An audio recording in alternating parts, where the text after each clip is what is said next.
और अहम जानकारी सामने आ रही, सीधे उसका रुख करते हैं। आपको बता दें कि प्रदेश इस वक्त की बड़ी जानकारी आपके स्क्रीन पर।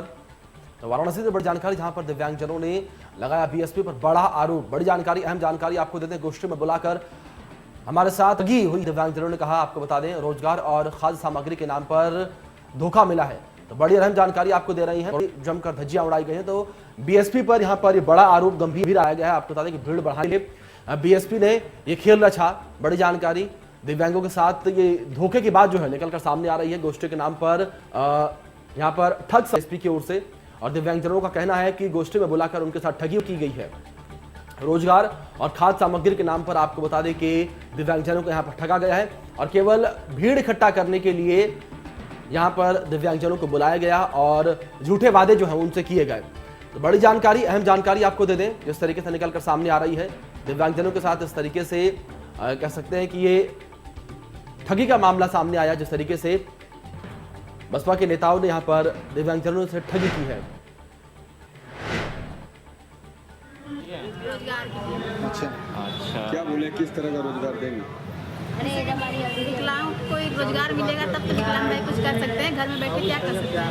खाने दो बच्चे खाने के लिए कुछ तो आएगा, इसलिए मेरे अध्यक्ष बुलाए हैं आओ रोजगार की बात। क्या नाम है अध्यक्ष? विजय पांडे। अच्छा, तो क्या कहें आप लोगों से, क्या बताएं, क्या कार्यक्रम है, कहाँ किसका कार्यक्रम, कुछ तो बताएंगे? ये तो कुछ नहीं बताया, खाली बताया चलो तुम लोग को रोजगार हम बात भी आते हैं। रोजगार के लिए बात करें। बबलू कुमार राजभर, कहाँ से आए हैं?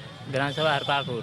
अच्छा, अभी कहाँ पे आए हैं, किसके कार्यक्रम में? हमें आए हैं बहन जी के कार्यक्रम जी। अच्छा, क्या किसने बुलाया, क्यों बुलाया, क्या कह के बुलाया? हमारे मित्रगढ़ अच्छी फोन किए हैं, कहें ऐसे जो बात है बबलू भैया यहाँ पर आइए, कार्यक्रम है। कैसा बात है? वो कह रहे मतलब कुछ मिलेगा भी, आपको लोग को राशन पताई भी मिलेगा। अच्छा, तो हम लोग राशन पताई कब तक दौड़ेंगे डूबेंगे? हम लोग को रोजगार चाहिए। तो यहाँ रोजगार भी मिलेगा? तो हम लोग तो मुद्दे पर भी आए हैं ना। अच्छा, हाँ, हम लोग अपने हक पर यहाँ पे आए हैं कहने के लिए। अच्छा, मतलब राशन के साथ साथ रोजगार भी लेने हैं। हाँ, हम लोग आए हैं काशीराम आवास से। हम लोग को बुलाया गया था, यहाँ पर मीटिंग चलेगी, कई तरीकों को प्रस्ताव रखा जाएगा, जिसमें कि हम लोगों के पास किसी के पास छत नहीं है, तो किसी के पास रोजी रोजगार नहीं है, किसी के पास खाने के लिए नहीं है, बहुत तरीके की बातें हैं। इन सारे बातों को समझते हुए हम लोग कहें कि परेशानियाँ तो बहुत है। सबसे बड़ी बात है हम लोग को पढ़े लिखे उतना है नहीं, अगर कोई पढ़ा लिखा भी है तो अब वैकेंसी रह नहीं गई है, सरकारी नौकरी मिलने वाला है नहीं। इसलिए हम लोगों को रोजी रोजगार देने के लिए ही बुलाया गया है, और उसी लिए ही हम लोग उसी सिलसिले में ही बात करने के लिए यहाँ आए हैं।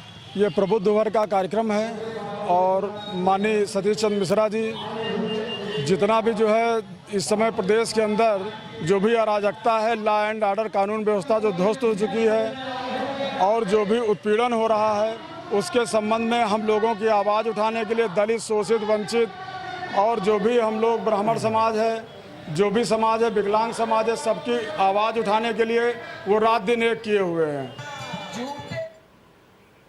तो इसी बीच बनारस से हमारे सहयोगी संतोष ओझा हमारे साथ जुड़ गए, उनका रुख कर लेते हैं। संतोष, इस तरीके से यहाँ पर बीएसपी की ओर से सम्मेलन किया गया, लेकिन यहाँ पर जो दिव्यांगजन हैं उन्होंने सच जो है सामने लाकर रख दिया है। सीधे तौर पर उनके साथ धोखे की बात जो है वो कही गई है। अब बीएसपी के नेताओं का क्या कुछ कहना है पूरे मामले पर?